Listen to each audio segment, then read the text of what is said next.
Voici, je vous l'ai annoncé d'avance.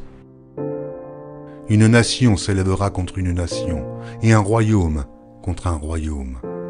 Il y aura de grands tremblements de terre et, en divers lieux, des pestes et des famines. Il y aura des phénomènes terribles et de grands signes dans le ciel. Quand vous verrez toutes ces choses, sachez que le Fils de l'homme est proche, à la porte.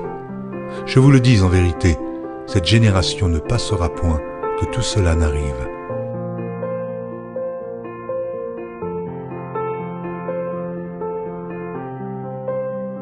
Une nation s'élèvera contre une nation.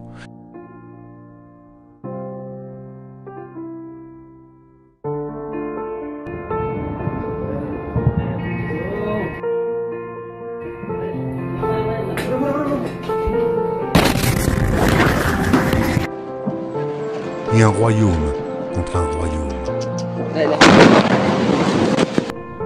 Allahu Akbar! Allahu Akbar!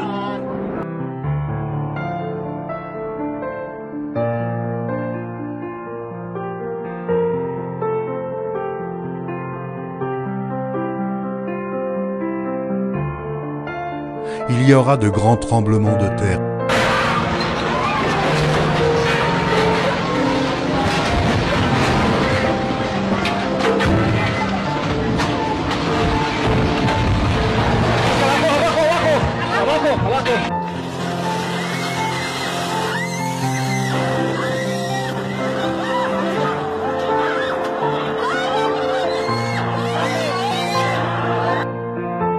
Et, en divers lieux, des pestes et des famines.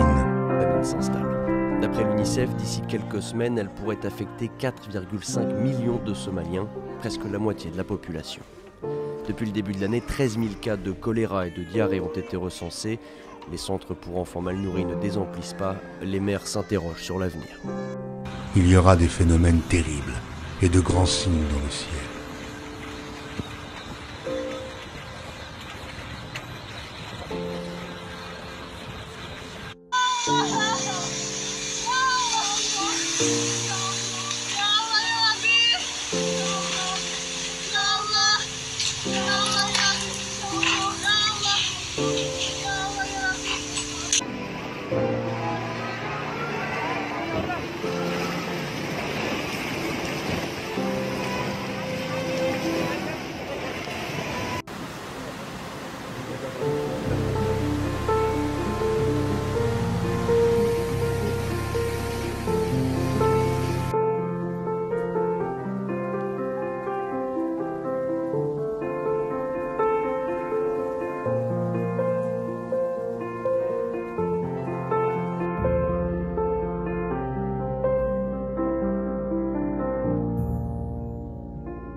Quand vous verrez toutes ces choses, sachez que le Fils de l'homme est proche, à la porte.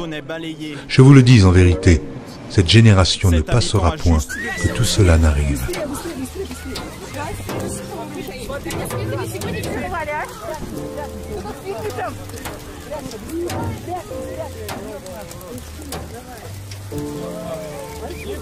Cette bonne nouvelle du royaume sera prêchée dans le monde entier pour servir de témoignage à toutes les nations.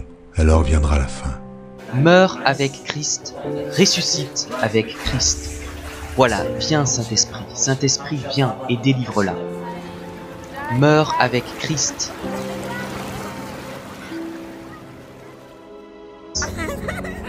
Vraiment, je n'ai plus mal. Waouh! Dieu merci pour la guérison, car la douleur va partir. Sentez votre tête. Non, je ne ressens aucune douleur, frère. Maintenant, la douleur est partie. Oui, la douleur est partie.